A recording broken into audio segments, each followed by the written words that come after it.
Well, let me go back just a little bit. 32 Roadster, and I ran that at El Mirage, never at Bonneville.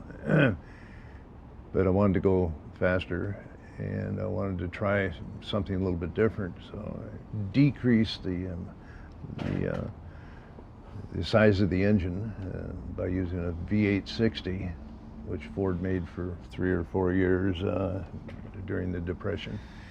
And those engines were used also for midget race cars. We did a lot of those restorations and building at Eddie Meyer Engineering. And I built a rear engine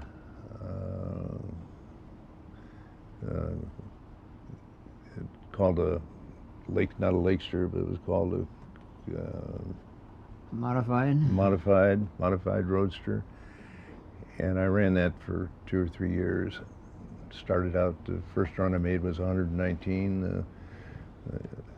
Record at Bonneville, I set at 133, and the fastest one-way time of 137 miles an hour. And that was about as fast as it could go. But here it was, going a lot faster than that 32 Ford Roadster. Of course, it was smaller, and it got through the air a lot smoother. Then some of my friends, there were a few belly tanks around, and I bought one for $275 without an engine in it.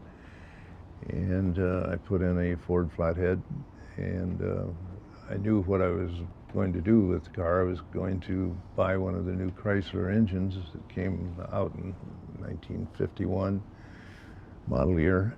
And but I took it up to El Mirage and ran it with a flathead engine to just get more familiar with it.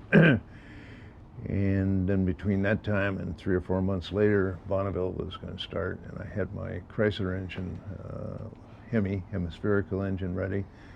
Had been on the dynamometer for 2-3 weeks, and I was getting over 300 horsepower compared to on alcohol.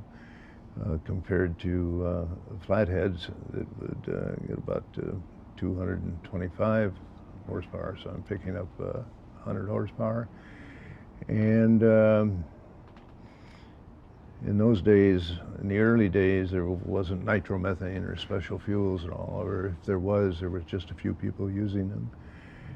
And so I put in the Chrysler engine, and we went to Bonneville and raced against my competition, which was SoCal Speed Shop.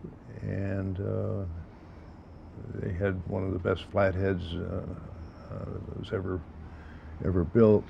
But using fuel on the flathead engine, you had to be very careful because